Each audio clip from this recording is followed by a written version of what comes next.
on va regarder. Juste là, j'ai commencé le stream, on m'a envoyé ça. Il semblerait, alors, aux dernières nouvelles, il semblerait que les militants antiracistes de Golem, les militants antiracistes de gauche de Golem, aient fait un post pour condamner, alors on pourrait se dire, je sais pas, condamner la France, condamner Israël, condamner l'extrême droite, condamner la méchanceté, condamner... Non, ils ont décidé là de condamner Francesca Albanese. Francesca Albanese. Oui, vous avez bien entendu. Oui, la rapportrice. Alors, c'est quoi son titre officiel? C'est rapportrice officielle de l'ONU sur la Palestine, c'est ça? Non, c'est quoi exactement son... Si quelqu'un peut me rappeler son titre officiel à Francesca Albanese. C'est quoi déjà? C'est ça, la rapportrice à l'ONU sur les territoires palestiniens, quoi. Et notamment, depuis le génocide, depuis après le 7 octobre, c'est devenu une figure principale, une figure majeure, internationale de la dénonciation du génocide en Palestine, ou du processus de génocide en Palestine, ou de la possibilité qu'il y ait maintenant un génocide en Palestine. Parce que qu'est-ce qu'ils nous font faire, ces fils de pute? C'est comme c'est long avant que ce soit officiellement reconnu comme un génocide, ils sont là en mode alors non, on ne peut pas clarifier ça comme un génocide, il faudrait enquêter.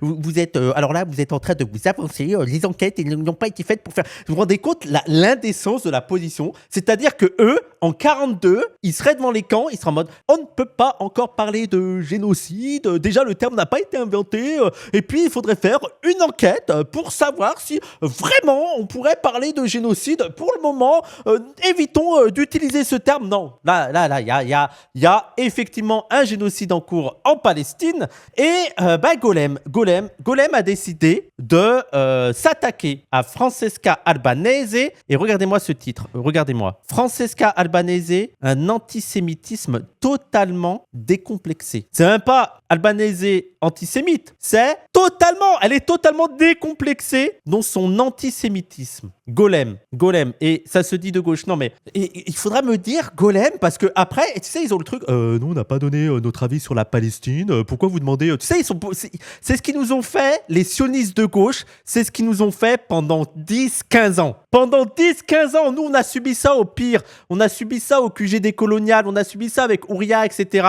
Pendant 10-15 ans, et ça marchait, hein. Il faudrait revenir sur les débats avant le 7 octobre, comment une grande partie de la gauche était vraiment fragile sur la question de la Palestine et se laissait matrixer par tous ces sionistes de gauche qui nous dénonçaient pour soi-disant antisémitisme pour notre soutien à la Palestine, hein, et qu'on condamnait le sionisme. Et même avant, c'était un peu mal vu, hein, un peu mal vu de se dire antisioniste, hein, dans une bonne partie de la gauche. Et eux, leur position, c'est de dire, mais attends, et quand on leur disait, mais attendez, vous là, les sionistes de gauche, c'est quoi? Allez, vous n'êtes pas des sionistes de gauche. C'est quoi votre position sur la Palestine?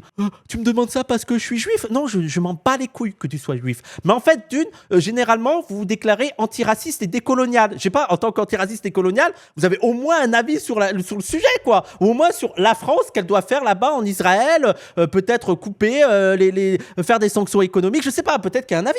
Je ne sais pas. Est-ce que déjà on peut parler de colonisation? Est-ce que c'est possible? Mais surtout, au-delà de ça, au-delà de vos qualificatifs de décoloniaux, d'antiracistes, de révolutionnaires, vous arrêtez pas de faire des posts, vous arrêtez pas de faire des communiqués pour attaquer les mouvements pro-palestiniens. Je pense que Golem et ceux qui gravitent dans leur sphère, ils ont beaucoup plus attaqué les mouvements pro-palestiniens ou les personnes qui agissent pour la Palestine que les pro-israéliens. Vraiment. Je pense qu'il faudrait faire un récapitulatif de leur communication et voir quelles sont leurs cibles principales. Je suis assez abasourdi. Et donc, vu que leur majorité des cas, tu sais, eux, ils sont là en mode, pouvoir à chaque fois attaquer les pro-palestiniens. Ils avaient déjà fait des sous-entendus sur Urgence Palestine, bref, sur tout le militant pro-palestinien. Et à chaque fois, on leur dit, oui, bon, allez, c'est qui moi, il y a une question que je me posais à Golem avant ça. Qui faut-il écouter sur la Palestine? Voilà, Golem, petite question. Il faut écouter qui sur la Palestine? Voilà, donnez-nous les pistes de réflexion sur la Palestine. Ok, ça, c'est pas bien. Francesca Albanese, c'est pas bien.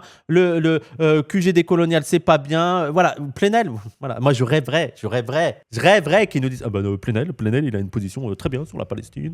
Voilà. Mais je me rappelle, c'était, comment il s'appelle, celui avec qui j'ai débattu à l'époque sur le média avec Simon Assoun et tout, et il nous avait donné tu sais, c'est les guerriers de la paix, quoi, qui vont nous dire, ah non, mais les guerriers de la paix, ça c'est bien. C'est une bonne position. Hein. Ouais.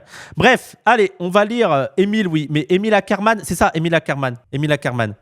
Allez, on regarde leur communiqué. Alors déjà, je suis discrédité. Attendez, on va juste déjà lire les commentaires avant parce que je suis un petit peu rassuré. Discréditer Albanese à juste titre ou pas a un sens très précis, celui de soutenir qu'on veuille ou non l'omerta sur les atrocités à Gaza en Cisjordanie. Parce que rappelons quand même que Francesca Albanese, c'est l'une des seules personnalités internationales, là, vraiment de grande ampleur, à alerter sur ce qui se passe en Palestine, là. En fait, c'est quoi la priorité de Golem? Quelle est la priorité de Golem? Pourquoi il s'attaque maintenant alors que de plus en plus les crimes en Palestine sont invisibilisés parce qu'il y aurait la paix, hein. Ouais, non, mais il n'y a plus de génocide, il y a la paix. Ils n'ont pas fait un traité de paix il y a 5-6 mois, tu vois? Pourquoi c'est votre objectif là de descendre Francesca Albanese qui est déjà attaquée de toutes parts? Elle est déjà attaquée par tous les droitards, par tous les pro-israéliens. Et eux, ils s'ajoutent à ça pour attaquer Francesca Albanese qui, je rappelle, sa mission là en ce moment, c'est d'alerter sur ce qui se passe en Palestine. Et eux, ils se disent non mais elle c'est pas bien. Elle c'est pas bien. Il prend tellement cher Francesca, menace de mort, interdiction de territoire. Mais oui, il y a des intimidations de fous, des intimidations de malades. Voilà. Bon, le 17 mai 2026, alors le jour de mon anniversaire. Voilà, le jour de mon anniversaire. Quand Francesca Albanese recycle le trope de la domination juive. Le 17 mai 2026, Francesca Albanese, rapporteuse spéciale des Nations Unies sur les territoires palestiniens occupés, écrivait sur Facebook à propos des Allemands. Et ainsi, les Allemands, après la Shoah, ont accepté les Juifs, mais pas toutes. Surtout celles, eux, qui ont appris que pour survivre dans ce monde, ils devaient être super... Attendez, j'arrive pas à comprendre la phrase. Alors, on va faire comme si c'était ils, ok? Et ainsi, ils ont accepté les Juifs, mais pas tous. Surtout ceux qui ont appris que pour survivre dans ce monde, ils devaient être supérieurs. Puis, plus le peuple du livre, mais le peuple élu pour dominer. Attends, je comprends rien. On est d'accord. On peut avoir le post complet? Parce que là, je ne comprends pas trop, même ce qu'elle a voulu dire là. Attendez. Et ainsi, ils ont accepté les Juifs, mais pas tous. Surtout ceux qui ont appris que pour survivre dans ce monde, ils devaient être supérieurs. Plus le peuple du livre, mais le peuple élu pour dominer. Plus le peuple du livre, mais le peuple élu pour dominer. Mais je suis désolé, mais là, je ne comprends. Il y a le texte entier du post Facebook d'Albanese en dernière slide. Ok, parce que là, je ne comprends rien. Là, je suis en mode, oui, je peux avoir cette citation comme ça, mise en exergue. Ils sont fous. Attendez, je vais voir. Parce que là, je ne comprends rien au truc, quoi. Attends, c'est quoi ça? On peut se demander si le ministre Ben Gvir n'est pas un agent de Jean-Pierre Mélenchon. Attends, c'est quoi ça? C'est quoi ce truc? Attends, mais on met de côté parce que c'est une folie. Alors, on revient sur... J'ai perdu la page. Là, c'est là. Jean-Pierre Mélenchon, ouais. Il ne s'agit pas ici d'une critique d'Israël. Il s'agit littéralement d'un discours qui associe les Juifs à une prétention de supériorité et de domination. Alors moi, dans ce que j'ai compris du texte, elle ne parle pas de tous les Juifs qui auraient un esprit de domination. Enfin, ce que j'ai compris du texte, ce que j'ai compris de la petite partie qui est incompréhensible, je pense. Attendez, on va voir si on a tout le texte. Attendez, est-ce qu'on a tout le texte? Ah, il est en anglais. Est-ce que quelqu'un peut me le traduire, s'il vous plaît? Est-ce que quelqu'un peut me retrouver le post et me le traduire, s'il vous plaît? Parce que là, en anglais, moi, ça va me saouler, là. Merci, Erwet. Merci. Attendez, je vais voir. Bon, comme je vois beaucoup de commentaires qui critiquent la position de Golem, attendez, je vais lire tout ça. On va lire tout ça. Tac. Il ne s'agit pas ici d'une critique d'Israël. Il s'agit littéralement d'un discours qui associe les Juifs à une prétention de supériorité et de domination. Autrement dit, l'un des plus vieux fantasmes antisémites. Donc, il part du principe que pour Francesca Albanese aurait dit que les Juifs, en général, ont une volonté de domination, un esprit de domination. Tu lis pas d'article en anglais? Ah, mais ça serait trop chiant en live, Iliana. C'est ça le truc. Ça serait trop chiant en live. Dans le judaïsme, la notion de peuple élu, qui signifie pas peuple supérieur ni destiné à dominer, elle renvoie à une responsabilité spirituelle et éthique. Mais attendez, parce que non, mais c'est incompréhensible parce que là, elle dit plus le peuple du livre, mais le peuple élu pour dominer. Ok. Lui faire dire cela, c'est reprendre exactement les ressorts idéologiques qui, depuis des siècles, présentent les Juifs comme un groupe arrogant, puissant et menaçant pour les autres peuples. Mais en fait, le problème que j'ai, c'est qu'il faudrait que j'ai le texte pour comprendre déjà ce que dit Albanese. Parce que là, je ne comprends pas ce qu'elle veut dire. Vraiment. Oui, moi, on refait un. S'ils ont accepté les Juifs, mais pas tous, donc elle est en train de dire pas tous les Juifs après la Shoah, surtout ceux qui ont appris pour survivre dans ce monde, ils devaient être supérieurs. Donc moi, ce que j'entends là, ce que je comprends dans ces 3 phrases, là, dans ces 4 phrases, c'est que après la Seconde Guerre mondiale, vu ce qu'ont subi les Juifs en Europe, il y en a certains d'entre eux, dans ce monde de merde, qui se sont dit que pour être respecté, il faut être fort, il faut être dominant. Voilà, les gens, est-ce que je suis le seul à le comprendre comme ça? Oui, et que les Allemands ont accepté seulement les Juifs colons. Et les Juifs qui sont rentrés dans l'idée que, dans ce monde de merde où l'homme est un loup pour l'homme, il faut devenir des loups. Il faut devenir les dominants. Et donc, déjà, moi, dans cet extrait, moi, ce que je comprends, c'est que Albanese ne dit pas que c'est tous les Juifs. Elle dit que avec cette expérience-là catastrophique, il y a certains d'entre eux qui sont tombés dans la logique qui est tout à fait compréhensible. Compréhensible, ça ne veut pas dire qu'ils ont raison, mais c'est tout à fait compréhensible qu'après la Shoah, il y a énormément de Juifs qui se sont dit, maintenant, on va plus se laisser faire, je préfère être le loup que le mouton. Mais il n'y a rien d'antisémite là-dedans. Je pense que n'importe quelle communauté qui aurait vécu une telle catastrophe, un tel crime, des membres de cette communauté auraient pu avoir la même réflexion. En mode, maintenant, on va plus se laisser faire. Maintenant, c'est la compétition de tous contre tous. Autant être le plus compétitif, le dominant. Autant être le dominant que le dominé. J'ai lu le truc en anglais. Il y a aussi l'idée qu'Israël et le président qui ne représente pas les Juifs soient acceptés dans la team occidentale en matant le Proche et Moyen-Orient aussi. Oui, non, mais bref. Moi, déjà, je suis en mode, oui, bon.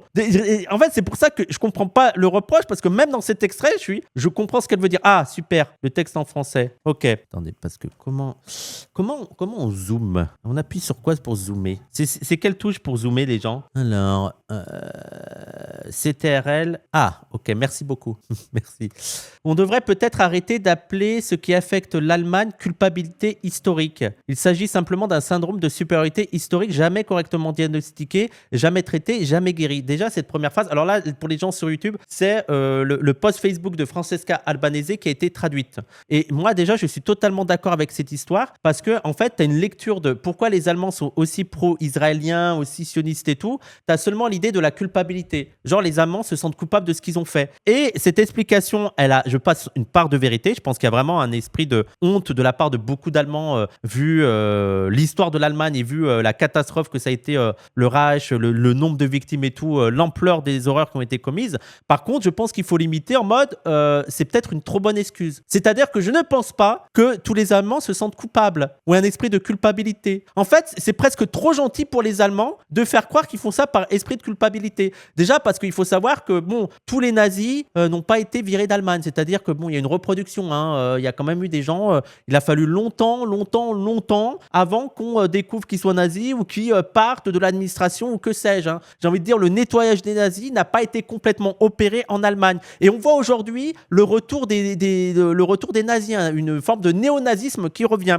Donc moi, je pense qu'il y a une forme de culpabilité, mais que c'est pas la solution parfaite. Enfin, c'est pas toute la réponse. Et surtout, c'est trop gentil pour les Allemands. Et je pense que simplement, oui, il y a un esprit de domination, de suprémacisme. C'est que aussi les Allemands se disent qu'Israël, c'est la civilisation occidentale. C'est la civilisation occidentale, donc faut défendre les Israéliens face à la meute des arabo-musulmans, quoi. Voilà. Donc je suis totalement d'accord avec eux. Et il y a aussi des questions géostratégiques, d'armes, de vente d'armes, d'informations et tout. Donc oui, moi pour l'instant, je suis totalement d'accord avec ça. Et c'est ce qu'elle dit. Jamais syndrome de supériorité historique, jamais correctement diagnostiqué, jamais traité, jamais guéri. Donc pour l'instant, aucun problème. Beaucoup d'Allemands ont prétendu surmonter le passé nazi. Ça, je pense que c'est pas vrai. Je pense que ça a été un tabou, ça a été une honte, mais que beaucoup de gens ont quand même gardé une forme de sympathie pour ça. Et on voit avec le retour de l'extrême droite en Allemagne, le problème n'est pas réglé, quoi. Voilà. Je pense qu'on n'a pas assez fait l'éradication du nazisme. J'ai quand même le droit de le dire, ça. Rassurez-moi, j'ai le droit de dire qu'on n'a pas assez éradiqué le nazisme. Le nettoyage du nazisme n'a pas été assez fait de fond en comble. Voilà. Alors le nazisme en tant que tel avait disparu en Allemagne de l'Est sous le communisme, mais malheureusement avec la réunification, comme les hostiles anciens allemands de l'Est ont subi un retard économique qui a perduré. Ça a été le terreau de renouveau du nazisme d'abord là-bas. Merci pour ces précisions, Peno Cohuerta. Merci beaucoup. Merci. Il n'est pas un peu orienté ton propos, un tout petit peu. Mais ce n'est en grande partie qu'un masque commode pour être accepté parmi leurs pairs. Le club occidental les a acceptés dès lors qu'ils ont prouvé qu'ils pouvaient tolérer certains membres du groupe autrefois indésirables. Et ainsi Ainsi, ils ont accepté les juifs, mais pas tous. En particulier, ceux qui ont appris que pour survivre dans ce monde, ils doivent être supérieurs. Plus une minorité fragile, plus un peuple diasporique, plus le peuple du livre, mais le peuple élu. Élu pour dominer, on peut se demander en regardant ce qu'Israël est devenu. Donc moi, ce que je comprends là-dedans, et on revient à ce que j'ai dit il y a 5 minutes, c'est que il y a certains juifs, après les crimes, après la Shoah, après le génocide, sont rentrés dans une logique de compétition de maintenant il faut plus laisser faire, maintenant il faut dominer, maintenant et en plus, mais les gens, moi je peux le comprendre. C'est ce que beaucoup, je me suis déjà fait reprocher ça alors que les gens, pour moi c'est le truc de la compréhension. Je comprends aisément pourquoi après la Seconde Guerre mondiale, pourquoi après la Shoah, il y a beaucoup de gens, beaucoup de juifs qui sont devenus sionistes. Je le comprends.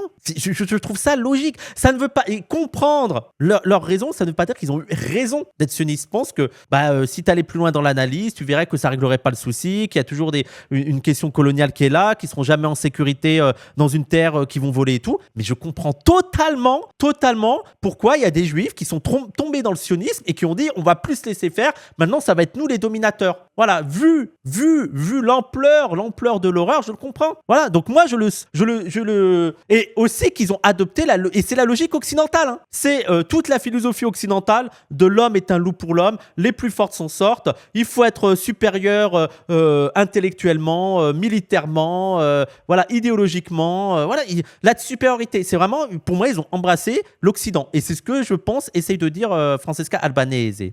C'est toute la propagande d'Israël que le monde déteste les Juifs. Je connaissais un Israélien qui me disait H24 le sentiment d'insécurité. Oui, mais allez revoir l'émission qu'on a fait avec Cédec et on en parle de tout ça. Et en fait, ce qu'il faut se dire, les gens, c'est qu'il n'y a pas une forme de cynisme. En fait, il y a vraiment ce sentiment, quand bien même la réalité démontre autre chose, quand bien même ils exagèrent le danger, ce sentiment, il est vrai. Ils ont vraiment, il y a beaucoup de Juifs en France qui ressentent vraiment ce sentiment d'insécurité parce qu'ils vivent aussi dans un environnement où les discours vont dans ce sens-là, vont dans ce sens où vous êtes en danger, il faut aller en Israël, c'est là où il y a la sécurité, les autres gens sont des dangers pour vous, surtout les arabo-musulmans, voilà quoi, ça existe quoi, ce sentiment-là est réel. D'ailleurs, pour suivre mon commentaire sur le renouveau nazisme en Allemagne de l'Est, avec la réunification, il est compréhensible qu'au coût que cela a représenté pour l'ancienne Allemagne de l'Ouest. L'Allemagne réunifiée s'est comportée en dictateur économique en Europe, avec le pire exemple de l'austérité en Grèce qui a littéralement contribué à la mort de centaines de milliers de personnes sans que ça les gêne outre mesure. 2005, ça a été très dur pour la France et les autres pays de l'UE. Merci pour tes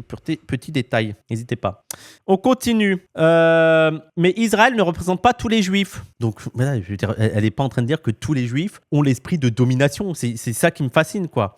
Et donc, l'Allemagne ne respecte pas. Par contre, les Israéliens ont effectivement, en majorité, mais comme pratiquement tous les États-nations, hein. Mais là, en Israël, tu as beaucoup l'esprit de domination, l'esprit de conquête, l'esprit colonial, l'idée que la Palestine, c'est notre terre. Voilà, oui, c'est le cas. Hein. Mais ça suit aussi l'air du temps, hein, de plus en plus un esprit fascisant sur l'ensemble de la planète. Hein. Et donc l'Allemagne ne respecte pas tous les juifs. Voyez comment l'Allemagne traite les juifs antisionistes et vous comprendrez ce qui se passe. Mais attendez, il est assez clair son propos. Là, parce qu'en plus, ça dit que les juifs en vrai, les Allemands en vrai sont antisémites. Enfin, il y a toujours de l'antisémitisme et que en fait, ils choisissent les bons juifs et les mauvais juifs. Et ils vont se mettre du côté des juifs pro-israéliens qui ont embrassé l'idéal occidental de domination, de conquête, l'idéal colonial, de guerre de civilisation. Par contre, les juifs qui sont notamment antisionistes pour l'égalité, pour la justice, pour la liberté, contre la colonisation, eh ben ils sont traqués, ils sont arrêtés. Ils sont, il y a des images terribles quand même en Allemagne où tu as des flics qui arrêtent des juifs, quoi, des juifs antisionistes. C'est quand même fou, hein. C'est quand même fou. Donc vraiment, où est l'antisémitisme là-dedans? Où est l'antisémitisme? Faut m'expliquer là. Aucun faux semblant ne suffira à camoufler ce que l'Allemagne reste encore. En plus, elle est quand même encore en train de dire que l'Allemagne reste un pays antisémite, quoi. Francesca Albanese est en train de faire un post pour dire l'Allemagne soutient Israël non pas par culpabilité par rapport à la Shoah, mais parce que c'est un pays dominateur, compétitif, et qu'en fait, il va seulement prétendre défendre les Juifs, mais seulement défendre les Juifs qui rentrent dans sa logique à lui, qui est de la compétition, qui est de la domination, qui est celui de la guerre, qui est celui de la colonisation, et va arrêter les autres Juifs qui sont pour la liberté. Donc non, l'Allemagne n'est pas l'ami des Juifs, l'Allemagne reste un État occidental et donc antisémite. Elle se fait traiter d'antisémite par Golem. Non mais on est où? On est où? C'est une folie, mais Golem. Un pays économiquement et scientifiquement avancé qui paraît en même temps quelque peu socialement dérangé au point de faire passer des lois discriminatoires que de nombreux citoyens obéiront avec obtusité. Putain, je connaissais pas ce mot, obtusité.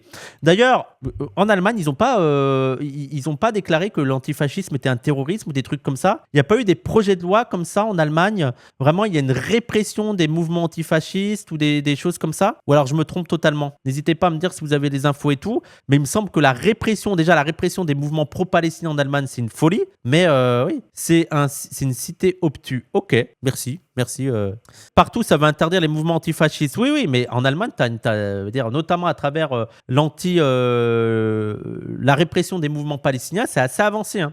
Je sais que les Allemands peuvent faire mieux, je les ai vus, mais ils sont appelés à s'émanciper eux-mêmes, c'est leur chance. Ok, donc là, dites-vous que ce poste de la personne, de la femme qui travaille pour alerter le monde sur le génocide en cours en Palestine, Golem s'est dit que c'était une bonne idée de parler, rappelons, hein, d'un antisémitisme totalement décomplexé.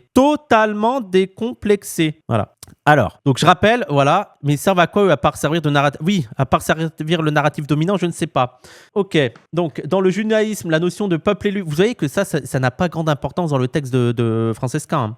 Lui faire dire cela, c'est reprendre exactement les ressorts idéologiques qui, depuis des siècles, présentent les Juifs comme un groupe arrogant, puissant et menaçant pour les autres peuples. Sauf qu'elle ne dit pas ça, Francesca Albanese. Elle ne dit pas que les Juifs, en tant que groupe, sont un groupe fondamentalement arrogant, puissant et menaçant.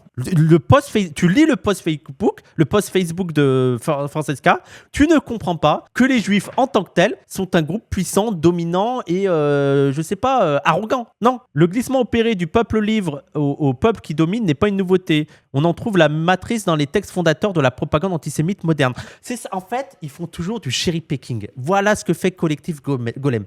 Ils font du cherry picking. Ils s'en foutent de quel est l'esprit principal du texte. Quel est l'élément principal du texte qui est une critique de l'Allemagne, une critique d'Israël et l'orientation qu'ils ont prise, tu vois. Et ils en viennent à dire, elle dit le peuple du livre qui domine, comme tous les antisémites, donc elle est antisémite, quand bien même son propos, c'est aussi de dire que l'Allemagne reste antisémite. C'est fou. Les protocoles des sages de Sion. Non mais attendez, non mais c'est bon, non mais attendez, mais c'est vraiment ça.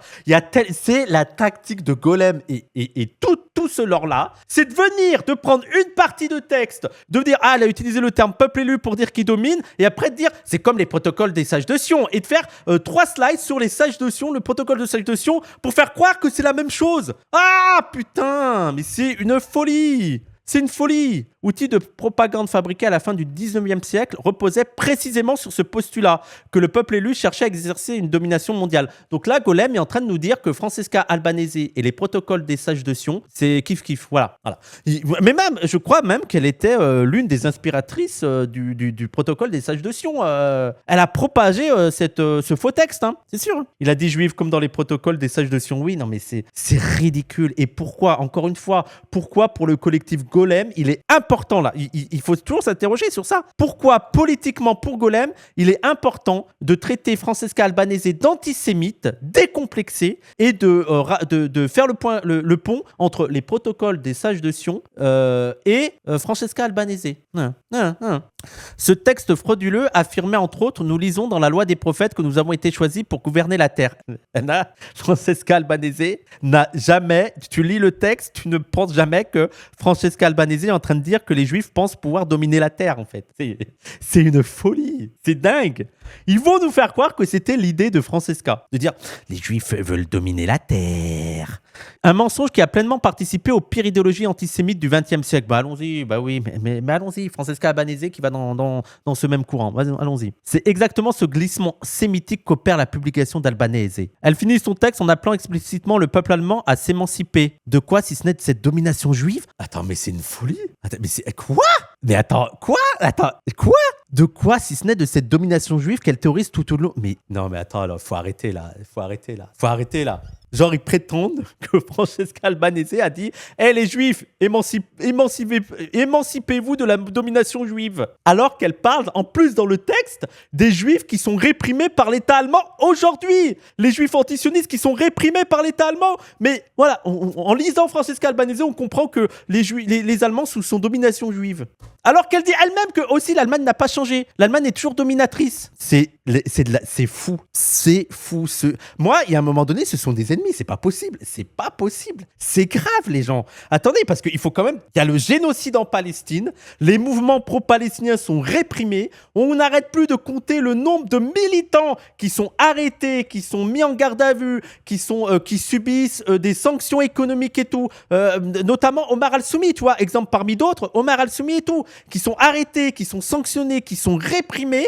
Donc il y a des morts et en Europe et dans le monde, on réprime les mouvements pro-palestiniens et il y a eux qui participent à traiter Francesca Albanese, qui est la figure majeure de la dénonciation du génocide en Palestine. Ils se disent c'est une bonne idée de la traiter d'antisémite et qu'elle sous-entend que l'Allemagne est sous domination juive. Non mais c'est trop, c'est fou. Quand un responsable des Nations Unies recycle ce type d'imaginaire, ce n'est pas un maladroit raccourci, mais en fait, c'est vous qui avez, vous avez un imaginaire détraqué là. C'est pas possible là. Personne. Tu lis le texte de Francesca Albanese sur Facebook, là, tu lis son texte. À aucun moment, tu n'imagines que Francesca Albanese a cette idée que l'Allemagne est sous domination juive. Et imaginons, partons même du principe que elle a été maladroite et elle pourrait laisser entendre que l'Allemagne est sous domination juive. Imaginons, partons du principe que dans ce texte-là, elle a eu une formulation un peu alambiquée qui pourrait donner cette idée-là. Tu vas te dire, peut-être qu'elle veut dire ça, ce qui n'est pas le cas. Mais faisons comme si, Golem avait raison, et elle donnait presque l'impression que l'Allemagne est sous domination juive. Mais en fait, tu regardes tout le travail de Francesca Albanese. Est-ce que Francesca Albanese, dans toutes les interventions qu'elle a faites, elle est interrogée partout autour du globe, dans toutes ces interventions, est-ce qu'elle a déjà répété cette idée ou sous-entendu cette idée que l'Allemagne est sous domination juive? Est-ce qu'elle a déjà eu des propos antisémites en mode les Juifs sont un peuple dominant en tant que tel, les Juifs en tant que tel sont un peuple dominant qui sont en train de contrôler l'Europe? Absolument pas. Parce que vous auriez déjà fait 1000 posts. Ça, première fois, vous essayez de jouer sur un truc que vous trouvez un peu... Oula, là, on pourrait laisser entendre qu'elle dit que les Juifs dominent l'Allemagne, hein, pour faire croire qu'elle est totalement antisémite et vous balayez d'un revers de main toutes les interventions de Francesca Albanese. Et aussi, vous en foutez qu'elle soit attaquée de partout. Hein. Je sais pas, par exemple, allez, là, vous avez attaqué Francesca Albanese. Francesca Albanese, ça fait 2 ans, même plus, 3 ans maintenant qu'elle travaille sur le cas de la Palestine et qu'elle se fait intimider de partout. De partout, elle se fait insulter, intimider et tout. Est-ce qu'il y a une déclaration de Golem pour soutenir Francesca Albanese? Est-ce que Golem a fait un post pour soutenir Francesca Albanese avant ce post Facebook? Mais quels sont les... Est-ce que vous pouvez m'envoyer les posts de Golem pour soutenir les mouvements pro-palestiniens? Je comprends pas le but de la manœuvre, décrédibiliser les soutiens de la Palestine, nourrir... Mais Marilou, ils ne font que ça. Collectif Golem ne fait que ça, que discréditer les mouvements pro-palestiniens. Ils vont s'attaquer à tous les mouvements pro-palestiniens. Moi, je voudrais savoir quand est-ce qu'il y a eu nombre de militants pro-palestiniens qui ont été attaqués par la justice, qui ont vu leur compte gelé, qui ont fait de la garde à vue et tout. Est-ce qu'il y a un poste de Golem qui est venu apporter du soutien? Moi, voilà. Est-ce qu'il y a eu un poste de soutien d'un militant qui se bat pour la Palestine? Je sais même pas s'il y a... Pour Rima Hassan, ils ont fait des trucs pour Rima Hassan ou pas? Est-ce qu'il y a eu des... Parce que, bon, Rima Hassan, c'est pas n'importe qui. Il y a quand même eu... Est-ce qu'il y a des soutiens de Rima Hassan? J'espère quand même. J'espère. Non, les gens, je pense qu'il y a au moins un truc de Rima Hassan. Je n'y crois pas. Je n'y crois pas. Je ne crois pas qu'ils ont jamais fait... Je suis sûr... Pour la flottille... Attendez, oui, il y a quand même pour la flottille, non? Je comprends pas comment c'est possible que les nazis d'hier sont les soutiens des sionistes aujourd'hui. Éclairez-moi, s'il vous plaît. Mais pourquoi? En fait, non, mais Marilou, il y a une bonne partie de la gauche qui est sioniste. Ce sont des sionistes de gauche. En fait, pour ces personnes-là, il est trop difficile de remettre en question le caractère colonial de l'État d'Israël. Voilà. Pour eux, Rima et les filles sont antisémites. Attendez, c'était sur Airways. Tu peux me renvoyer le truc? Attends, je vais trouver le truc d'Airways. Alors, tiens, une attaque de Rima Hassan. Bon, voilà. Voilà, c'est... Voilà. La seule fois où il parle de Rima Hassan, c'est pour l'attaquer, c'est ça? Il y a un post sur Rima Hassan et c'est pour l'attaquer. Bon, voilà. C'est clair. Voilà. Ce ne sont pas... Je veux pas dire des ennemis, mais ce ne sont pas des camarades, en tout cas. Ce ne sont pas des camarades. C'est grave. C'est grave, là. Les gens, je vous jure, c'est choquant de se dire, là, il faut attaquer Francesca Albanese. C'est fou. Alors, ce n'est pas non plus défendre les Palestiniens ni les autres victimes de politique israélienne. Mais moi, en fait, quand est-ce que vous prenez quand est-ce que vous défendez la cause palestinienne, en fait? Vous pensez que c'est défendre la cause palestinienne de s'attaquer à Francesca Albanese en lui faisant dire ce qu'elle n'a pas dit et en sous-entendant des choses dégueulasses sur ce qu'elle aurait dit alors qu'elle ne l'a pas dit? Vous pensez que vous participez à la défense des Palestiniens? Mais c'est vraiment je veux dire, même Mediapart, je pense que pour eux, ils sont trop radicaux, Mediapart. Je pense que pour Golem, Mediapart, ça commence à devenir un peu tendancieux. C'est juste de l'antisémitisme et c'est inacceptable. C'est grave, hein. C'est grave. Heureusement qu'il y a des posts qui critiquent. Hein. Elle est encore à côté de la plaque Golem, sans surprise. Alors, comme je vois beaucoup de commentaires qui critiquent la position de Golem, je vais essayer de traduire les propos de Francesca Albanese pour ceux qui ne savent pas lire entre les lignes. Tiens, oui, c'est toujours ça. En fait, on ne lit pas entre les lignes. Allons-y. Non, mais c'est fou. Non, mais après, tu sais, si tu sous-entends que c'est entre les lignes, les fachos ont raison que de dire qu'entre les lignes, je suis un islamiste. Ça, c'est exactement la même logique que les fachos avec moi. Ouais, mais Wissam, il faut savoir lire entre les lignes. Hein. Il faut savoir lire entre les lignes. Hein. Entre les lignes, il est sous taquilla. Entre les lignes. Non, mais entre les lignes, tu peux tout dire entre les lignes. Mais arrêtez. C'est fou. C'est du complotisme, là, à ce niveau-là. En gros, c'est qu'elle dit... Alors... En gros, ce qu'elle dit, c'est que si Israël en tant qu'État tourne mal, c'est lié au caractère, lui, de l'État. C'est lié au caractère, lui, de l'État, parce que les Juifs seraient le peuple élu et donc un peuple dominant. Comment vous arrivez à lire ça comme ça, en fait? C'est une folie. Concrètement, le fait qu'Israël commette des crimes serait dû au caractère dominant du peuple élu. Non, c'est faux. C'est pas du tout ce qu'elle dit. Cette rhétorique est profondément antisémite. Si Israël est un pays malade, alors moi, le terme pays malade, je n'aime pas ce terme, un pays malade. C'est un pays colonial. Israël est en bonne santé. Hein. Israël fonctionne normalement comme un pays colonial. Un pays colonial n'a que deux trajectoires pour un pays colonial. Deux trajectoires. La première, c'est celle des États-Unis et d'Australie. C'est de faire en sorte que ceux qui étaient là avant, le peuple autochtone, les indigènes, mettez le terme que vous voulez, disparaissent. Ou quasi disparaissent. Voilà, quasi disparaissent. Et paf, Israël, on n'en parle plus. Voilà. États-Unis, Australie, c'est des colonies victorieuses. Deuxième destin d'une colonie, c'est qu'elle disparaisse. Et qu'on n'ait qu'un pays où tous ceux qui sont là vivent à égalité. Voilà. Je viens d'arriver, mais Albanese, elle parle du suprémacisme juif. À la base, c'est ça. Non, elle dit, Albanese, elle dit grosso modo qu'après la Shoah et après la Seconde Guerre mondiale, dû au traumatisme, il y a certains juifs qui sont rentrés dans l'idée occidentale de toute façon, il faut être des dominants. Voilà mais ce qui est vrai et ce qui est compréhensible. Effectivement, après la Seconde Guerre mondiale et le traumatisme qu'a été la Seconde Guerre mondiale et la Shoah et le génocide, certains juifs sont rentrés dans le sionisme avec l'idée qu'on va plus se laisser faire. De toute manière, c'est la guerre de tous contre tous et nous, on va être les dominants. Voilà, oui. Et c'est pas du tout antisémite de le dire parce qu'il y en a aussi des Arabes comme ça, il y a des Blancs comme ça, voilà. Oui, il y en a des Juifs qui sont devenus fascistes, oui, voilà. Fin de l'histoire. Et en plus, elle dit même, et c'est ces Juifs-là que va défendre l'Allemagne. L'Allemagne n'est pas du tout l'amie des Juifs. Elle est l'amie de ces Juifs-là, les Juifs fascistes, les Juifs suprémacistes, notamment parce que l'Allemagne est toujours dans cette logique suprémaciste. Elle dit ça et que l'Allemagne, les Juifs anti-sionistes, elle les réprime. Il n'y avait pas des sionistes avant la Shoah. Bien sûr qu'il y avait des sionistes avant la Shoah, mais le grand succès de la grande avancée du sionisme, ça a été beaucoup aussi, il y a aussi l'antisémitisme des années 30 et tout, qui a favorisé les combats sionistes. Hein. Mais le sionisme n'apparaît pas après la Seconde Guerre mondiale. Mais ça a été un élan aussi, ça a été une accélération du projet sioniste. Alors, cette rhétorique est profondément antisémite. Si Israël est la rhétorique est antisémite, mais c'est pas la rhétorique de Francesca Albanese. Hein. Si Israël est un pays malade et si son gouvernement d'extrême droite commet des actes injustifiables, faut arrêter avec ça. Même la gauche israélienne a fait des actes injustifiables en fait. Arrêtez. Ça ne prend plus en fait votre truc. Oh non, mais le problème en Israël, c'est l'extrême droite. Non, on n'y croit plus. C'est bon, c'est terminé. Arrêtez avec ça. Plus personne n'y croit. Même la gauche a commis des actes injustifiables. Israël a une idéologie coloniale. Parce qu'il est dans le déni s'agissant de la question des Palestiniens. Si Israël agit ainsi, c'est parce que le sujet des Palestiniens n'est pas réglé. Bah oui, c'est parce que c'est une colonie. Si Israël agit ainsi, c'est que c'est un État colonial. Ça n'a rien à voir le fait qu'Israël soit un État, soit ou non un État juif. Oui, c'est juste un État colonial. Il y a beaucoup d'autres États religieux qui ne tolèrent pas les minorités, persécutent certaines catégories. Oui, et donc, non pas parce qu'ils sont religieux, mais parce qu'ils sont totalitaristes. Ok. À lire Francesca Albanese, on aurait donc le choix entre des bons juifs de diaspora soumis antisionistes. Waouh. Attendez, on est d'accord qu'il est en train de dire que... Attendez, parce que là, lisons entre les lignes. Genre, les juifs antisionistes, c'est les juifs soumis. Waouh. Et après, il faut pas dire que le sionisme, c'est un esprit suprémaciste. Hein. Si tu n'es pas sioniste, tu es soumis. Mais il n'y a pas du tout suprémacisme dans l'idéologie sioniste. Hein. Pas du tout. Hein. Pas du tout. Allez, on va lire entre les lignes. Hein. En gros, les Juifs avant la création de l'État d'Israël qui se font persécuter depuis des millénaires. Bon, une lecture anhistorique de l'antisémitisme et de l'histoire de la répression des Juifs. Voilà. Bon, discours sioniste. Et les Juifs dominants, sionistes, pas gentils. C'est une vision profondément simpliste et manichéenne du monde juif. Bon, c'est toi qui la diffuse, hein, ça. Hein. Pour ma part, je suis juif et je n'ai pas envie que notre chère Francesca me classe dans l'une ou de l'autre de ces catégories. Mais on s'en bat les couilles de toi. Je ne suis ni dominant ni soumis. Je suis juste un homme qui essaye de vivre, d'élever ses enfants. Mais on s'en fout. Ok. Les Palestiniens aussi essayent juste de vivre. Hein. Voilà. Okay.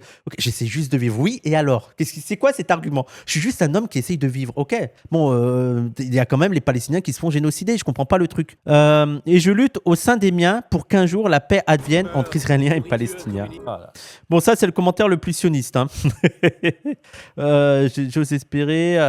Merci beaucoup. Merci. Je les connais pas. Alors, on va voir. Putain, j'aurais pas dû faire ça. Attendez, parce qu'il y a... Ah! Alors... Putain, c'est incroyable d'assister comme ça au suicide de vos neurones en direct. Où on dépasse les limites de la malhonnêteté. Il suffit de lire le post d'Albanese en entier pour se rendre compte que le petit extrait que vous citez s'inscrit dans une critique de l'insuffisance de la politique mémorielle allemande. Oui, exactement. Et plus généralement occidentale. Parce que je rappelle, le propos d'Albanese, c'est de dire que c'est pas vrai que les Allemands soutiennent Israël par culpabilité. Ça serait avoir trop des bons sentiments. Il ne croit pas aux bons sentiments de l'Allemagne. Non, l'Allemagne soutient Israël juste par esprit de domination, juste parce que c'est un État occidental, capitaliste, dominateur, et qu'ils sont dans une logique de guerre de civilisation, c'est tout. Hein. Il y a un autre post de... Alors, attendez, Golem avait fait un autre post sur Albanese. Alors, ok. Francesca Albanese, pourquoi son invitation à déroge? Ok, ça date pas d'hier qu'ils sont contre Francesca Albanese. Ok. Le rare... Alors, parmi tout ça, les plus gros sionistes de gauche, les gens, c'est eux-là, le rare. Ah là là là là là là là là. Je sais que dedans, il y avait même un gars qui était très, très influencé par... Putain, comment ça s'appelle en Allemagne, là? Ah, les gens, j'ai perdu le nom. Les anti-Dutch. Merci Borenkroth, les anti-Dutch. Il y avait des anti-Dutch au sein du RAR. Oui, Memphis. Voilà, Memphis. Et les anti-Dutch, les gens, c'est quelque chose, quoi. Hein. C'est quelque chose. Donc déjà, il s'interrogeait sur l'invitation de Golem, hein, de Francesca Albanese. Alors... Plusieurs librairies indépendantes et milieux militants ont accueilli ou s'apprêtent à... Alors, d'accord, ok, attendez, parce que là, je croyais qu'ils allaient se révolter de l'invitation de Francesca Albanese dans un truc institutionnel, un truc de fou et tout. Non, en fait, c'est dans des librairies militantes. Golem n'était pas content que des librairies et des lieux militants aient invité Francesca Albanese. Ok. Non, mais allons-y. Non, mais on voit quelles sont vos cibles, Golem. Et Golem, et juifs révolutionnaires, et le rare, voilà quoi. Là, ouais, ok. Au regard de ces prises de position publiques passées comme récentes, dont un grand nombre de figures précisément dans l'ouvrage qu'elle vient de promouvoir, nous souhaitons attirer l'attention sur un ensemble de déclarations qui soulèvent sérieuses questions pour toute structure attachée au féminisme, à l'antiracisme et au refus du complotisme et aux valeurs antifascistes. Nous condamnons par ailleurs la répression que Francesca Albanese subit, mais on va expliquer qu'il ne faut pas l'inviter. Ils sont contre la répression de Francesca Albanese. Tu sais, il faut mettre ça dans le post, mais après dire, c'est une antisémite qu'il ne faut pas inviter. Ok. Qu'il s'agisse des sanctions américaines ou de multiples menaces de mort, nous affirmons au contraire qu'il est essentiel de viser chaque fois que possible la confrontation des idées. Ok. En 2014, Francesca Albanese écrivait que l'Amérique était soumise au lobby juif dans son livre. Elle qualifie ses propos simples maladresse. Ok. Elle affirme ensuite être victime d'une instrumentalisation de l'antisémitisme au nom de Jamel, c'est-à-dire au nom de Jamel. Invoque ses amis israéliens comme caution, disant qu'ils constituent son armure et soutient que seule l'extrême droite serait réellement antisémite. Ok, parce que pour eux, c'est problématique de dire que seule l'extrême droite est antisémite parce que l'ensemble du champ politique est antisémite. Et je pense effectivement que l'ensemble du champ politique est antisémite. Par contre, les véritables acteurs aujourd'hui, les plus grands acteurs aujourd'hui, les plus offensifs de l'antisémitisme et même historiquement, ça reste l'extrême droite. Alors, moi, je voudrais bien il faudrait que je regarde ça. Comme si reconnaître la persistance et la gravité de l'antisémitisme d'extrême droite dispensait de voir qu'il peut aussi exister sous d'autres formes dans certains espaces réclamant de la gauche. Ok, bon, c'est très grave, c'est très très très grave. Francesca Albanese a relayé par le passé les thèses attribuant le 7 janvier 2015 à la CIA et au Mossad, sans s'en excuser à notre connaissance. Je n'ai aucune idée de quoi il parle. De telles prises de position relèvent du complotisme, carburant de l'extrême droite. Ok, donc en gros, elle serait complotiste, c'est ça. Francesca Albanese serait complotiste. Ok, minimisation des violences sexuelles. Ok, non. Ok. En fait, ils prennent tous les trucs en mode. Là, vous êtes en train d'inviter une meuf qui a déjà eu des propos pas ouf. Elle a déjà été complotiste dans sa vie. Et bon, il y a un moment donné, sur les VSS, elle n'a pas été super. Donc, il faut absolument pas l'écouter quand elle vient vous parler du génocide des Palestiniens, en fait. Ok, elle est la représentante à l'ONU pour la Palestine et elle alerte sur le fait que des centaines de milliers de Palestiniens sont en train de mourir, sont en train d'être explosés sous des bombes, sont en train de mourir de faim. Mais bon, elle a déjà eu un propos complotiste en fait. Hein. Voilà. Dans son livre, Francesca Albanese qualifie les viols de masse commis contre les femmes israéliennes le 7 octobre d'accusations jamais vérifiées. Une formulation qui, loin de soutenir les victimes palestiniennes, contribue à invisibiliser l'ampleur des violences sexistes pourtant largement établies aujourd'hui. En fait, là, ce qui est marrant là-dedans, c'est que Golem ne pointe jamais on ne parle quasiment jamais des violences sexistes et sexuelles commises par les Israéliens à l'égard des Palestiniens. Et il ne pointe jamais comment c'est utilisé pour faire passer les Palestiniens comme des profonds barbares, sans parler des crimes de guerre et notamment des VSS commises depuis des années par Israël, et notamment dans les prisons, hein, mais outre mesure un peu partout, quoi. Bref, il ne voit jamais le deux poids deux mesures dans les condamnations. Mais bon, apparemment, bref, elle minimise les violences sexuelles. Une approche incapable. Le 28 septembre 2025, en Italie, Francesca Albanese a publiquement tensé le maire de Reggio Emilia pour avoir déclaré que la fin du génocide et la libération des otages sont des conditions nécessaires pour ouvrir autant que possible un processus de paix, allant jusqu'à l'exhorter de ne plus jamais tenir de tels propos. Alors, on rappelle aussi, ça, je me rappelle du truc de la libération des otages. Quand on parle de la libération des otages, Collectif Golem ne parlait que des otages israéliens détenus par les Palestiniens. C'est pas du tout les milliers de Palestiniens détenus en dehors du droit international, détenus sans procès, détenus en dehors de toute idée de justice dans les geôles israéliennes. Non, hein, les prisonniers, les détenus administratifs qui sont en fait des otages. On pourrait les qualifier d'otages. Hein. Bon, ça, c'est un sujet qui ne les intéresse pas. Et dans la libération des otages, il n'y a jamais l'idée de libérer tous les otages palestiniens. Non.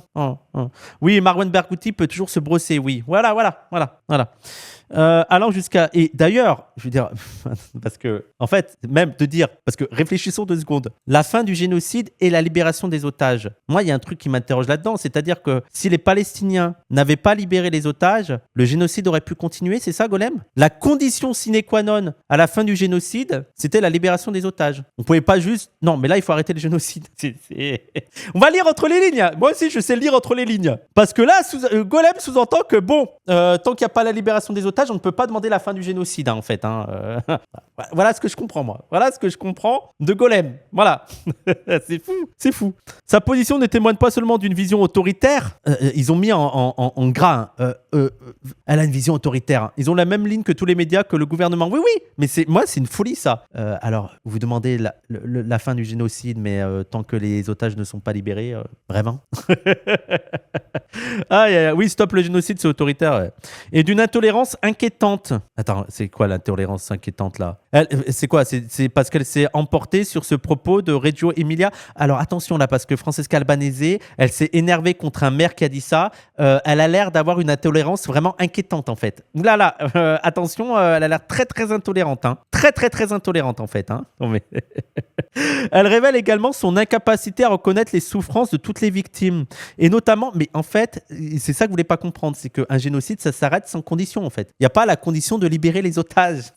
Est-ce que vous comprenez ça? D'une, il y a le truc de vous ne parlez que des otages israéliens, jamais de libérer tous les otages palestiniens. Et deux, la fin du génocide, c'est sans condition. Attendez, est-ce que je suis en train de dire une dinguerie? Est-ce que je suis en train de dire que... Mais en fait, vous deviez arrêter le génocide même sans que les otages soient libérés. C'est pas fou ce que je dis. Je sais pas, peut-être en 2026, je suis en train de dire une dinguerie. Hein. La boussole morale est tellement détraquée que je ne sais plus en fait. Je ne sais plus, je suis perdu. Attendez, je vais juste faire ça 2 secondes. Elle tolère pas le génocide. Bah ouais, j'ai l'impression. Oui, non mais c'est fou quoi. Et ces gens-là veulent faire des leçons, tu vois. Ces gens-là qui attaquent Francesca Albanese et ont des propos très très tendancieux sur les crimes commis en Palestine sont là à dire qui on doit inviter, qui la gauche ne doit pas inviter et peut inviter. Moi, ce qui m'énerve le plus, c'est qu'on écoute encore, que Golem se pense encore légitime pour dire à la gauche qui on a le droit d'inviter et qui on n'a pas le droit d'inviter. Mais non, en fait, on s'en fout. Qui êtes-vous pour avoir cette prétention morale à dire à la gauche qui on doit inviter ou pas inviter? Ils ont aussi attaqué la jeune garde. Attendez, mais ils veulent les collectionner, en fait. Ils veulent les collectionner. Alors... Déni d'agentivité politique. Dans son livre, Francesca Albanese présente le 7 octobre comme une fatalité historique plutôt que comme le résultat de choix politiques du Hamas et du djihad islamique. Non mais et ils sont marxistes, eux. Ils sont matérialistes, eux. Ils sont marxistes, eux. C'est quoi ça? En fait, quand tu dis que si tu laisses la colonisation, ça ne peut amener que de la violence et de la violence et de la violence, ça ne nie pas que le Hamas et le djihad islamique ou le FPLP ou ce que tu veux comme organisation palestinienne ont effectivement décidé à un moment donné de commettre cet acte, mais cet acte était... Comment dire, ce niveau de violence était prévisible du fait qu'on l'a laissé la situation s'empirer. Est-ce que vous êtes teubé en fait? Elle est en train de nier l'agentivité, elle est en train de faire comme si le Hamas était responsable de rien. Non, elle dit juste que là, on a tellement laissé faire, on a tellement rien dit sur la Palestine que, comme on pouvait s'y attendre depuis des années, et les pro-palestiniens le disent depuis des années, que ça allait péter en fait. Et c'est ce que je dis depuis des mois, et d'ailleurs Tweet Gauchiste avait retruqué ça sur Edwy Plenel, et je disais que des gens comme Edwy Plenel, mais pas seulement, la gauche en général, on est aussi responsable, les Occidentaux, on est aussi responsable de ce qui s'est passé le 7 octobre. On a une part de responsabilité dans le sens où on a laissé la situation s'empirer. On n'a pas regardé, on a laissé monter les tensions, on a laissé la colonisation, on a laissé Israël impuni et ça ne pouvait que appeler encore plus de violence. Voilà, c'est les tendances lourdes. C'est fou, hein, Golem, c'est fou. Hein. Ce récit, loin d'être anticolonial, reproduit une vision paternaliste. Non mais vous réfléchissez avant d'écrire un communiqué ou quoi? Non mais c'est quoi? Je comprends pas. Vous réfléchissez avant? Ah là, elle est totalement paternaliste en fait. Hein. Où les Palestiniens ne seraient jamais sujet politique. Mais si. Mais il y a quand même des tendances lourdes en fait. C'est fou. Mais toujours de simples objets de force historique. Un imaginaire problématique hérité d'une vision raciste et profondément... Non mais allez niquer vos mères là, c'est pas possible. Là c'est pas possible. Là vous êtes en fait raciste envers les Palestiniens. De pas dire que c'est les Palestiniens qui ont commis le 7 octobre. Elle a jamais dit que c'était pas les Palestiniens qui avaient fait le 7 octobre. Par contre, en fait, les événements ne viennent pas d'un coup d'un seul. Vous comprenez ça? Vous êtes de gauche. En fait, vous devriez avoir un minimum d'analyse matérialiste. C'est pas d'un coup, pouf, le Hamas essaie et décide comme ça. Il y a bien des tendances lourdes qui ont amené à ces événements dramatiques. Ok? Ça n'apparaît pas comme ça d'un coup d'un seul. C'est fou, hein. C'est fou. Le niveau, c'est Jordan Florentin. Ah, mais vraiment. Dans son livre, elle compare le Hamas aux résistants antifascistes italiens. Assimilés. Moi, je m'en parle. Parce que là, les trucs comme ça, neuf. Alors, attendez, parce que est-ce qu'ils mettent les. Ok. Alors, moi, je veux voir là. C'est où? Source 9. Nous avons oublié que pour les nazis, les partisans italiens, c'est membres de la résistance. C'est là le 9. Hein. C'est là. Nous avons oublié que pour les nazis, les partisans italiens italiens, ces membres de la résistance italienne qui ont combattu le fascisme et l'occupation nazie en Italie pendant la Seconde Guerre mondiale étaient des terroristes. Et que dans la logique oppresseur-opprimé, chacun peut être vu comme un terroriste par certains et comme un héros par d'autres. La résistance, malheureusement, est parfois violente et elle l'est d'autant plus que l'oppression est violente. Alors, ce texte, oui, elle a raison, Francesca Albanese. Ils ont résumé ça à, regardez, c'est pour ça qu'il faut toujours lire les sources. Hein. C'est pour ça qu'il faut aller voir. Hein. Elle compare le Hamas aux résistants antifascistes italiens. Parce qu'ils jouent sur tout l'imaginaire islamophobe, des barbares et tout. Et ils skippent totalement tous les discours qu'il y a depuis une vingtaine d'années sur le terrorisme, en fait. Il résume le truc terroriste seulement au Hamas, alors qu'elle a une logique plus large de toute la répression faite par le régime fasciste et toutes les guerres depuis 30 ans, notamment dans le Moyen-Orient, c'est sous prétention de lutter contre le terrorisme. Donc, c'est aussi là-dedans que ça s'inscrit. Ça ne se résume pas au Hamas, hein, parce que eux, regardez le niveau de malhonnêteté, en fait. Et elle dit, mais en fait, il faut s'alerter sur ce qualificatif de terrorisme, en fait. Comment ça peut aussi nous desservir? Comment c'est utilisé? Dans quel but c'est utilisé? C'est utilisé envers quelle organisation? Et moi, je répète encore une fois, moi, je veux qu'on m'explique en quoi on ne pourrait pas qualifier Israël de terroriste. Voilà. Je veux qu'on m'explique, parce qu'en fait, c'est une guerre des mots, hein, c'est une guerre de définition. Qu'est-ce qu'on entend par terroriste? Et ensuite, qu'on a qualifié quelqu'un de terroriste, on a le droit de le réprimer. Donc, il y a un vrai enjeu là-dedans derrière. Et c'est pas que la question du Hamas. En fait, regardez l'antifascisme, hein, Golem. De quoi est qualifié aujourd'hui l'antifascisme? Sur quoi on veut les juger? Quelle a été la une de Frontières sur Jeune Garde? Ils les ont qualifiés de terroristes. Est-ce que vous vous rendez compte que vous êtes des bozos, en fait? Vous êtes dans le sens de la réaction, dans le sens de la répression. C'est une folie. C'est une folie. Comment ça se fait que il n'y a pas de problème?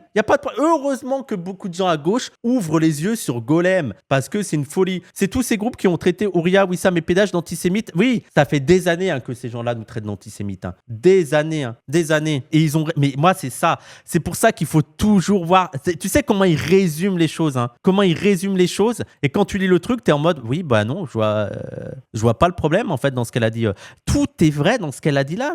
Il faut, je rappelle que oui, les résistants étaient vus comme des terroristes. Donc, il y a une réflexion à avoir sur le terme terroriste. Ça ne veut pas dire qu'il n'y a aucune organisation qu'on pourrait qualifier de terroriste et qu'on devrait s'opposer à ces organisations parce que ce sont terroristes, mais c'est un enjeu de lutte, en fait. Quelle organisation on va définir comme terroriste? Comment on va lutter contre le terrorisme? Quelles sont les causes du terrorisme? Et ne pas se laisser faire par la récupération, par la stratégie politique de la réaction du fascisme, de l'extrême droite, des Trump et de l'Occident en général, sur la manière de qualifier terroriste tous les mouvements protestataires. Parce que je rappelle que ça arrive aussi à la gauche. Hein, les mouvements écolos, l'écoterrorisme. Bande de trous du cul. L'écoterrorisme. Est-ce que vous réfléchissez 2 secondes? Elle assimile le Hamas. C'est fou, hein. C'est fou leur malhonnêteté. Hein. C'est dingue. Hein.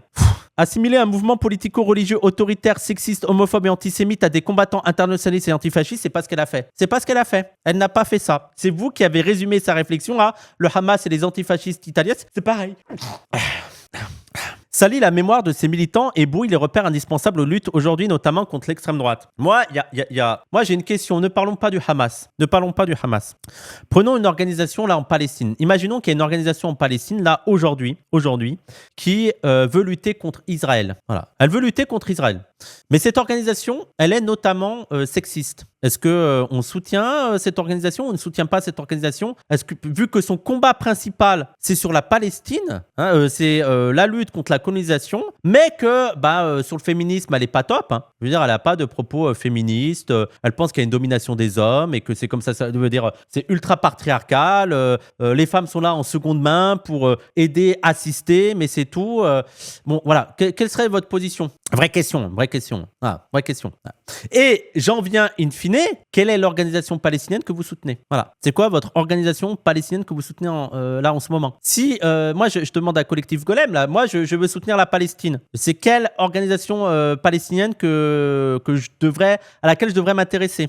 Parce que vous savez que même le FPLP, voilà, parce que pendant longtemps, hein, les gauchistes nous sont cassés les couilles avec le FPLP. Moi, j'adore le FPLP, mais ils se rendent pas compte que le FPLP, ils ont des liens aussi avec des organisations islamistes. Hein. Voilà, moi, je veux juste vous dites-moi. Ouais, les guerriers de la paix, non, mais ça va être ça, hein, les guerriers de la paix, hein, de Fatah. Imagine, ouais, l'autorité palestinienne, Mahmoud Abbas, hein, en fait. Hein. Allez, la situation dramatique vécue par les Palestiniens de Gaza exige une solidarité sans faille. Alors, elle est due à quoi, la situation dramatique vécue par les Palestiniens? C'est quoi? Les Palestiniens vivent une situation dramatique. Due à quoi?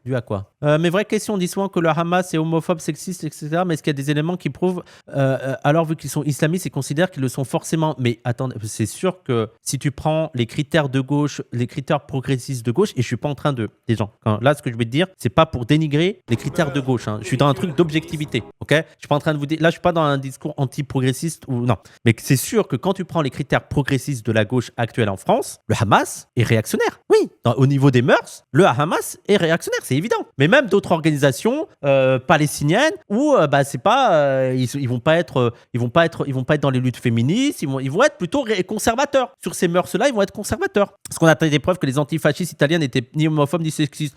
L'antifascisme dans les années 20, veut dire, tu as des groupes d'extrême gauche dans les années, même dans les années 60-70.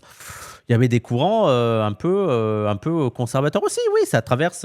Mais ça, allez voir la vidéo que j'avais fait il y a 2 ans, je pense que c'était après le 7 octobre, et j'avais fait la question sur aussi les queers, la question des queers et en Palestine. Et effectivement, l'immense majorité des organisations palestiniennes ne sont pas queer et sont relativement homophobes.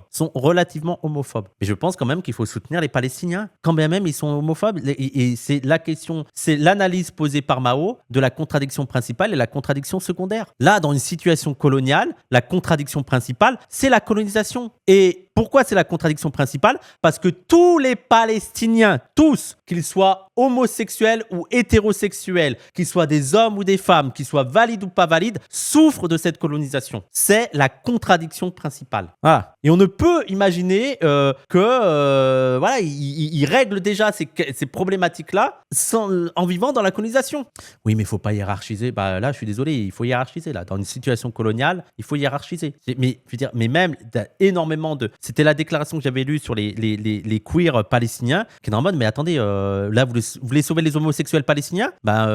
Critiquez Israël. Vous voulez aider les homosexuels palestiniens à vivre? Soutenez la Palestine et dénoncez Israël. Voilà. C'est le truc le plus efficace. Tu veux lancer un mouvement de résistance pour la survie de ton peuple? Ok, il faut que tu coches toutes les cases du contrat de la bienséance. Non, mais c'est fou. Oui, c'est fou. Alors, chaque expression d'antisémitisme ou de complotisme affaiblit cette solidarité en offrant au gouvernement israélien et à ses relais le prétexte d'en détourner le sens et d'en disqualifier les acteurs. C'est ce que vous faites, vous. Hein. C'est ce que vous faites, vous, Golem. Vous disqualifiez tous les acteurs pro-palestiniens, en fait. Eux, avant de soutenir la Palestine, ils vont regarder que tous les pro-palestiniens soient absolument parfaits sur tous les sujets. Voilà. Ils sont là à checker. Et eux, en fait, c'est ça qui m'énerve dans Golem, c'est qu'ils sont les inspecteurs de la gauche. Tu sais, ils arrivent avec leur feuille de route en mode ok, alors sur l'homophobie, ok, là, vous êtes antisémite, allez, ça décale. Sans que eux on les interroge, sans que eux on connaisse juste sur la question de la Palestine, sur la question de l'impérialisme et tout. Non, c'est eux qui vont se dire non, ça c'est bien, ça c'est pas bien. Allez, ça dégage.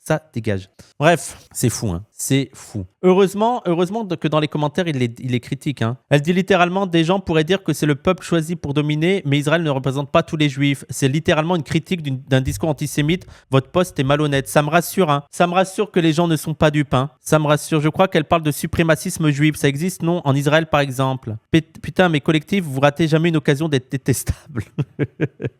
C'est pathétique comme moins en plus du gâchis d'électricité. Le golem à côté de la plaque comme toujours. Les sionistes plus trop à gauche, finalement. Plus trop de gauche, finalement. Ah, mais je le connais, lui. Énorme blague, ce poste. Quel triste et propos. Ça, il soutient Golem. Mais ça me rassure, hein, qu'il y a des commentaires...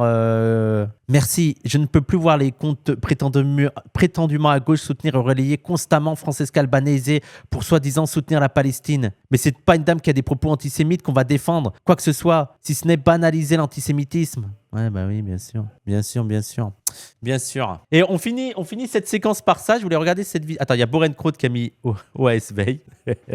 Ah là là, c'est fou, hein. C'est fou. C'est marrant, ils n'ont pas voulu parler de ce texte-là. Peut-être qu'ils se seraient aussi plantés dans la traduction. Oui, ça les intéresse pas, j'imagine, ouais. Ouais, j'imagine que ça intéresse moins. Je voulais regarder ce truc de fou du bus. On finit avec cette vidéo de fou du bus, les gens. Vous êtes prêts?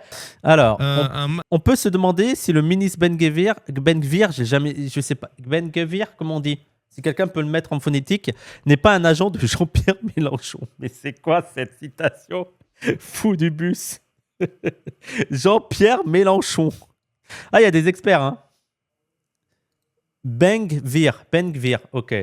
D'abord, un mot sur ce qui s'est passé en Israël et ces images d'Itamar Ben-Gvir, le ministre de la Sécurité nationale, qui a publié une... Je sais pas si vous avez vu, mais il y a des propos de Ben Gvir, je sais pas s'il parle de ça, où il dit, il déclare la guerre aux Palestiniens. Il déclare la guerre aux Palestiniens, à l'ONU, parce qu'il y a une enquête sur les crimes commis en Palestine et tout. Il est vraiment en mode, c'est une déclaration de guerre. L'ONU antisémite, c'est fou. Ah, c'est Smotrich, pardon, Smotrich. Merci Yasmine Jones. Merci, j'ai confondu les deux. C'est Smotrich qui fait ça. C'est hallucinant. C'est hallucinant.